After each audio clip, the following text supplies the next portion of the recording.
नमस्कार, मैं हूं आपके साथ प्रशांत राव। हमारे खास कार्यक्रम सेहतनामा में आपका स्वागत है।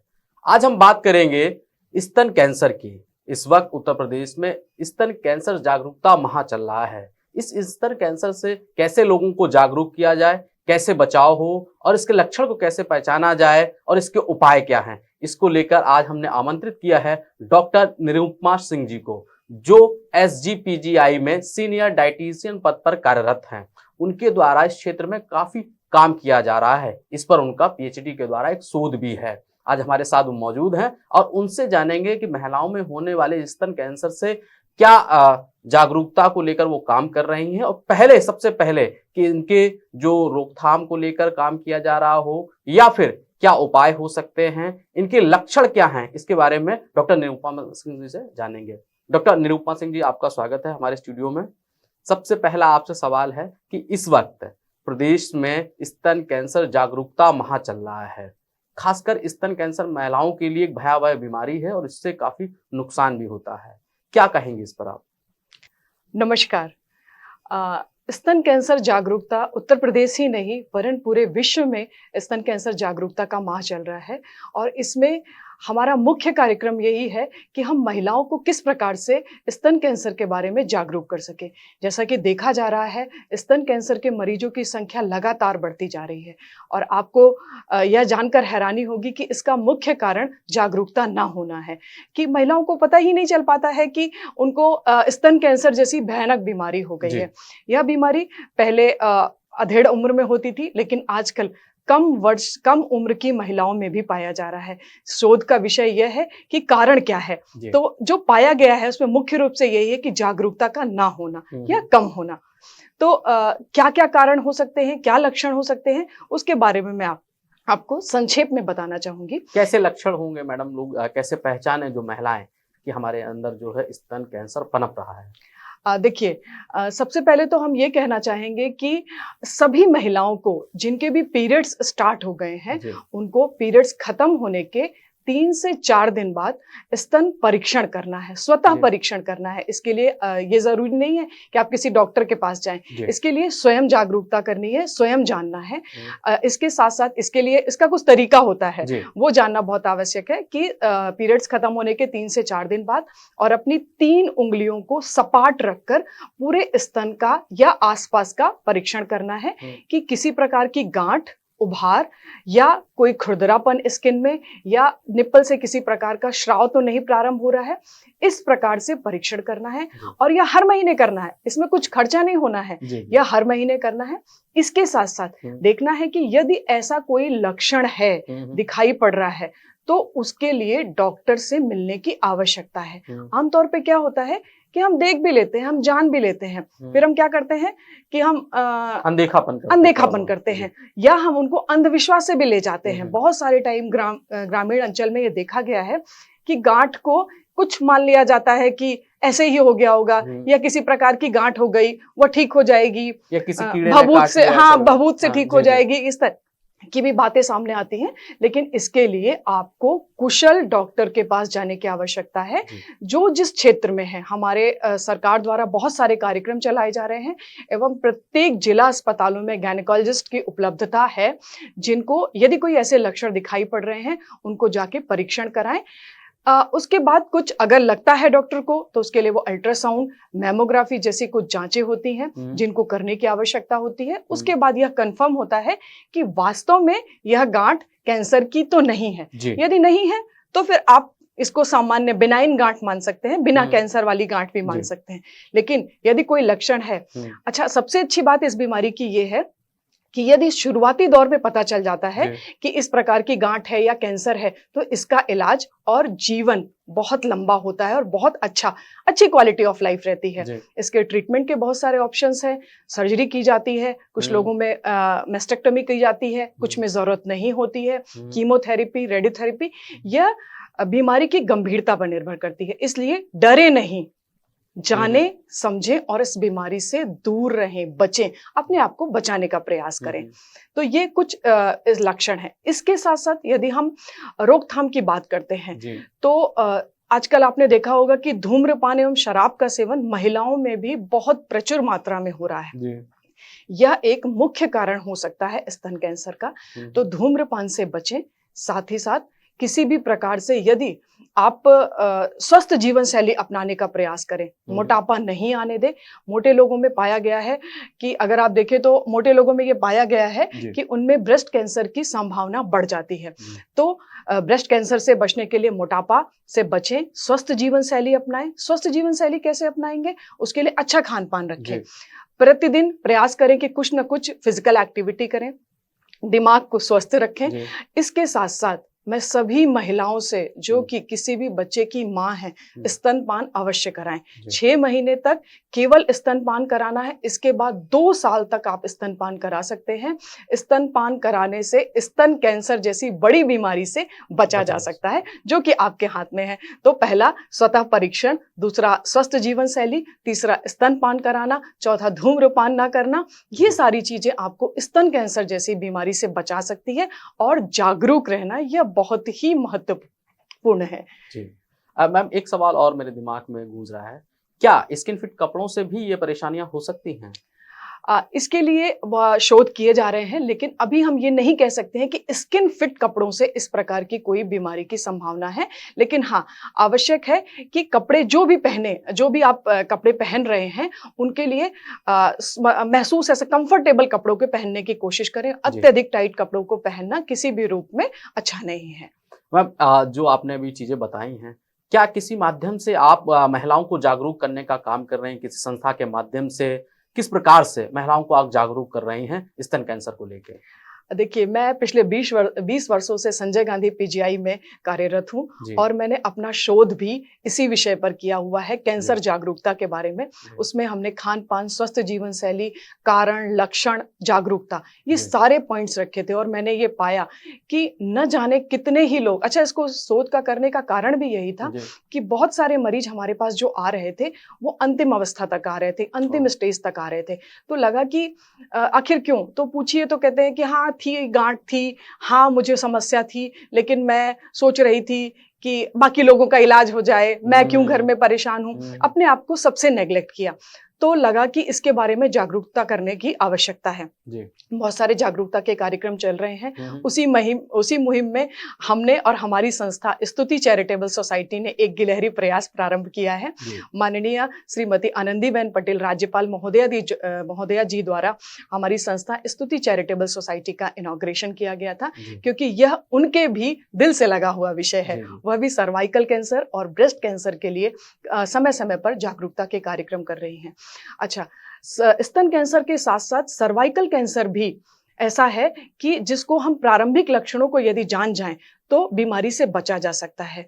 सर्वाइकल कैंसर HPV वायरस नामक वायरस से होता है, जिसको वैक्सीनेशन के द्वारा, खास करके बच्चियों में 9 से 14 वर्ष की जो बच्चियां हैं उनमें अगर वैक्सीनेशन करवाया जाए तो इस बीमारी से आगे चलकर बचा जा सकता है। इसके साथ साथ मेनोपॉज के बाद यह लक्षण दिखाई पड़ते हैं या यह बीमारी ज्यादा पता चलती है। क्यों? क्योंकि हम इन लक्षणों को अनदेखा करते जाते हैं। जैसे कि किसी भी प्रकार से विजाइनल सिक्रीशन होता है तो हम सोचते हैं सामान्य बात है। पीरियड्स खत्म होने के बाद दोबारा भी पीरियड्स स्टार्ट हो जाते हैं।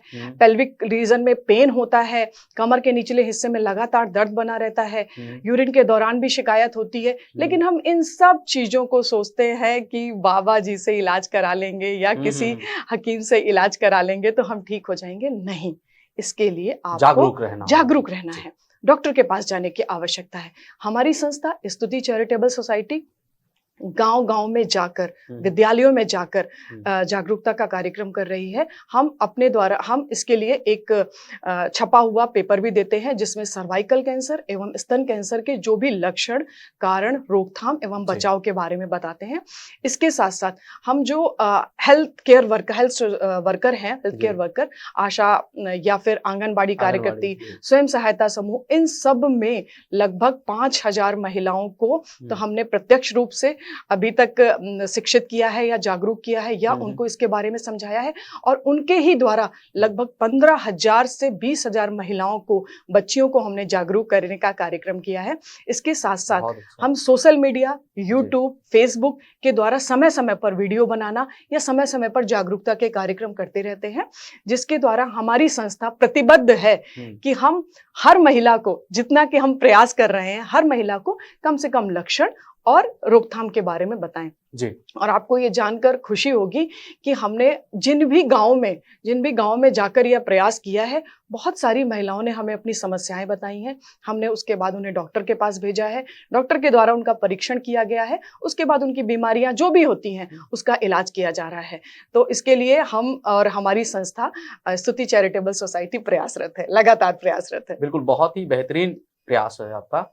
मैम, आपने अभी जो बात कही कि 9 से 14 वर्ष की बच्चियों को वैक्सीनेशन होना चाहिए, तो अभी लोगों को इस बारे में जानकारी नहीं है, चाहे माता पिता हो या स्वयं जो 14 वर्ष की बच्चियां हों, उनको ही नहीं मालूम। आपने पहली बार, मेरी भी जानकारी में पहली बार तो कैसे वैक्सीनेशन होगा, कहाँ होता है, कैसे पहुंच सकती हैं बच्चियां, जो किशोरियां हैं वो कैसे पहुंच सकती हैं वहां पर वैक्सीनेशन को लेकर? देखिए, यह वैक्सीनेशन आज से नहीं, पिछले 15 से 20 वर्षों से चलाया जा रहा है।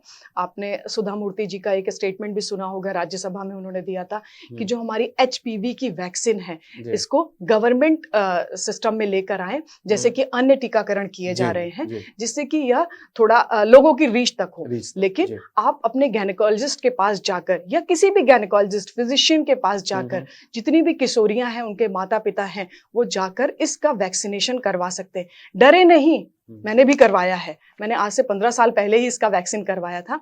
किसी प्रकार की कोई समस्या नहीं होती है।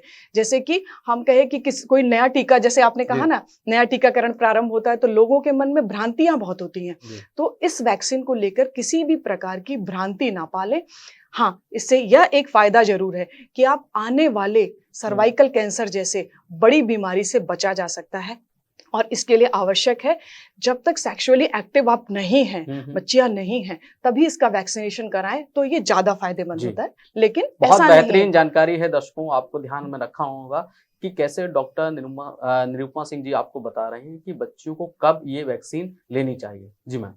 इसके साथ साथ जो 14 वर्ष से अधिक उम्र की महिलाएं हैं, उनका भी वैक्सीनेशन किया जा सकता है। आप अपने डॉक्टर से मिलें और वैक्सीनेशन अवश्य करवाएं। साथ में जो भी लक्षण है उसके बारे में डिस्कस करें। किसी भी प्रकार के जो लक्षण मैंने अभी बताए हैं, किसी प्रकार के लक्षणों को अनदेखा नहीं करना है। किसी भी प्रकार के श्राव को हम कैंसर नहीं मानेंगे और किसी भी प्रकार के श्राव को हम अनदेखा नहीं करेंगे। जिस प्रकार की हर धब्बा टीबी नहीं होता है, वैसे ही हर गांठ या हर श्राव कैंसर नहीं है, लेकिन जागरूकता ही बचाव है। हमारी संस्था का मुख्य उद्देश्य है स्वस्थ, शिक्षित, सशक्त नारी, शपथ हमारी, शपथ हमारी। इसमें आप लोग का सहयोग बहुत ही वांछनीय है। बिल्कुल बिल्कुल मैम, जो आप जन जागरूकता का अभियान चला रहे हैं, हमारा चैनल आपको पूरा इसमें समर्थन करता है और लोगों को जागरूक करने में अपनी महती भूमिका भी निभाएगा। और दर्शकों, एक चीज आपको और बता दूं कि जिस तरीके से डॉक्टर निरुपमा सिंह जी ने बताया कि वह चाहे सर्वाइकल, ब्रेस्ट कैंसर को लेकर लगातार वीडियो बनाकर जागरूक भी करती रहती हैं। आप मैम ये बताइए कि ये वीडियो लोग कहाँ से देख सकते हैं आपके? यह स्तुति चैरिटेबल सोसाइटी .com पर, फेसबुक पर, यूट्यूब पर, और इसका मेल ID stutisociety.gmail.com @gmail.com है। आप इस पर जाकर संपर्क कर सकते हैं। आप अपने सवाल भी भेज सकते हैं मैसेंजर में जाकर।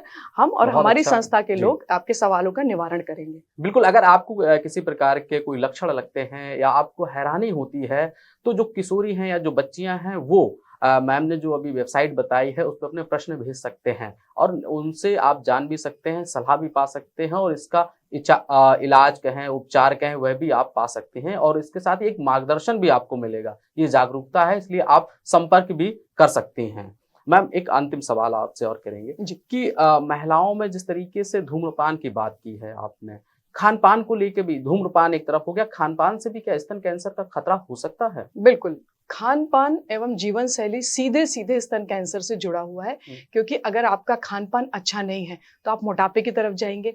आप आजकल जो ट्रांस फैट इतना ज्यादा हो रहा है, ये कार्सिनोजेनिक है, जिनको हम कहेंगे कि बार बार प्रयोग में किया हुआ तेल का प्रयोग करते हैं, किसी भी प्रकार के जो हमारे प्रोडक्ट्स हैं, जो बने बनाए पैक्ड फूड हैं, ये कार्सिनोजेनिक हो सकते हैं। हमारे जो खाने की जो प्रकार है वैसे ही दूषित होता चला जा रहा है। उस पर हम पैक्ड फूड या अच्छा जीवन शैली ना ही अपनाएं, अच्छा खाना नहीं खाएं, तो वह मोटापे की तरफ जाता है, साथ ही साथ कैंसर जैसी घातक बीमारी के लिए।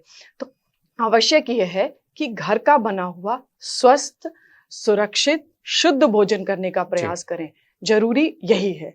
एक चीज मैम, और अभी आपने देखा होगा कि बहुत से वीडियो देखे होंगे कि तमाम जो सब्जी उत्पादक लोग हैं या किसान भाई जिन्हें कहें, वह लोग ऑक्सीटोसिन इंजेक्शन का प्रयोग सब्जियों पे करते हैं। क्या उससे भी खतरा हो सकता है? एक रिसर्च में मैंने भी पढ़ा था कि जब ये बच्चियों में जाता है तो स्तन का उभार तेजी से होता है और आगे चलकर स्तन कैंसर उनको हो सकता है, ये भी खतरे रहते हैं, और उनके जो हार्मोन्स होते हैं वो भी डिसबैलेंस हो जाते हैं। क्या ये भी एक लक्षण है कि जो हम लोग हाइब्रिड की तरफ चल रहे हैं बहुत तेजी से, सब्जियों का प्रयोग जो हम लोग कर रहे हैं वो हाइब्रिड सब्जियों का ज्यादा प्रयोग कर रहे हैं, क्या इनमें भी रोकथाम, हमें दालें या अन्य चीजों का प्रयोग भी बढ़ाना चाहिए?